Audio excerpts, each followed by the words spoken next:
Camp Arfjan, Kuwait is only a few miles away from Kuwait City.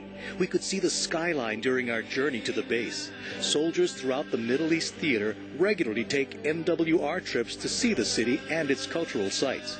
But because of pending political elections, no one was being allowed off base during our visit. We did get to see some pretty amazing photos, though, and experience a bit of first-hand culture.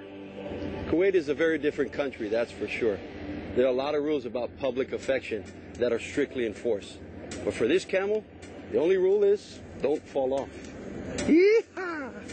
In this country, public relations between men and women are considered taboo, including eye contact, handshaking, or picture-taking without permission. Foul language and losing your temper is also off limits, along with crossing your legs and showing the soles of your feet. We received a list shortly after our arrival. Oh, hi, Tony. Good morning, Miss Hawaii. Bravo, what time is it? Oh, God. We have a little meet and greet with the troops. Yeah, I'll be ready in a little bit. Khalil wants to rehearse the hula, sure. Yeah, no problem. Well, give me some time to straighten my hair. Yeah, don't worry, I got a chem light. I'll just use this. And I need to brush my teeth about 5 or 6 times and just shave and get a trim. I should be all right. Got these glasses from Second Lieutenant Fidel. Oh, my gosh, Tony, you're so sweet. Yeah, I'll be out. Okay, hang on. Thank you. You want to come inside? No, take your time, whenever you're ready. I'm ready. Oh, my goodness. How are you? Hi, how are you? Good morning. Perhaps it's just as well that our tour was kept on base. Camp Arfjan is where you'll find the hub of all military activity for everything happening in the Middle East. In other words, all the big brass. And in today's military, that brass is often held by women. Back in the early days, when women were first integrated into the Army, I think it was hard for the male-dominated military to accept women as part of their counterparts. You know, the ability to accept us as equals. As the years went on, it's gotten a little bit better for females because of our predecessors who opened those doors, and it's allowed the perception that we can accomplish the mission as well as the male soldier. You know, I came into the Guard right out of high school, or during high school. I was 17 years old, back in the old days. I've experienced the different changes of how the military in the old days and nowadays. Right now, there's a lot of changes, and I've learned a lot, and I've grew a lot just being in the military. So I think overall, military has been good for me. From a perspective of being a female in the military, a lot of issues that indicate that there is any differences between us as soldiers. So for me, it's been a great experience. We're a little bit more respected than before. People don't really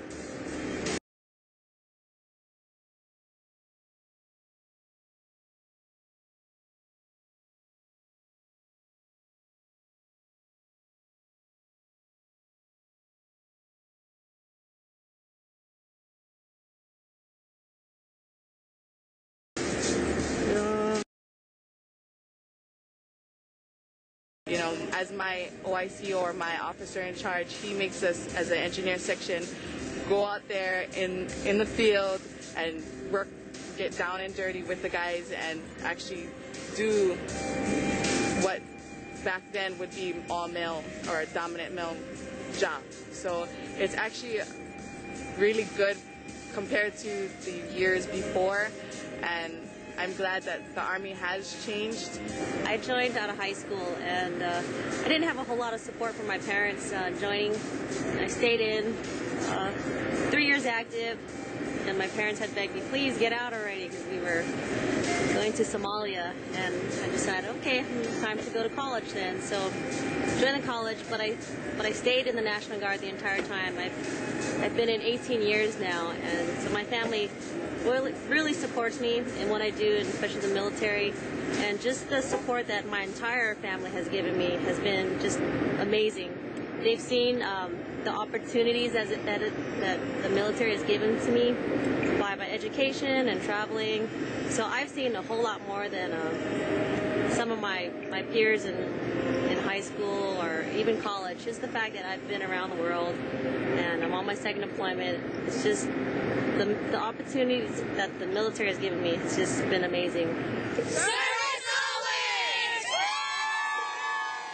After meeting and greeting the top officials at Camp Arfjan, Kuwait, it was time for the show that everyone had been waiting for.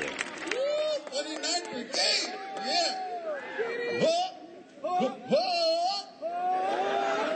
Colonel Oliveira, I don't know if you've ever done this dance, and it really doesn't matter. What matters is the morale of these troops. I promise you, after this dance, these people is going to be talking about you all the way till August. It's time to come home. All right, ladies and gentlemen, the 29th Brigade Commander, Colonel Oliveira, so yeah! Shake it!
Besides friends and family, the number one thing you miss at home.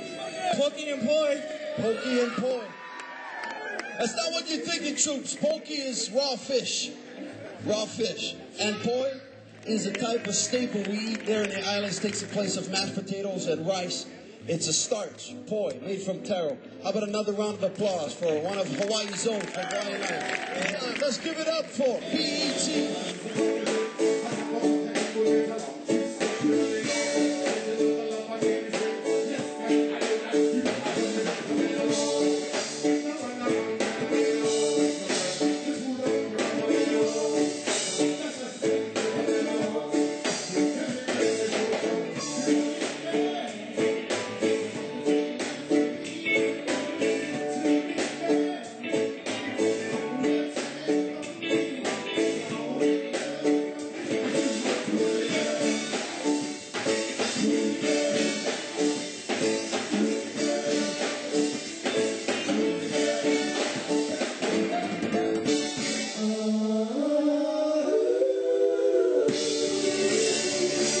When we come back, we're coming home to Camp Virginia.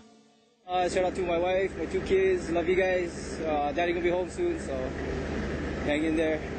Yeah, same thing. Love you, Dina, my wife, and Talon and Evan, my 2 boys. Be home soon. This month on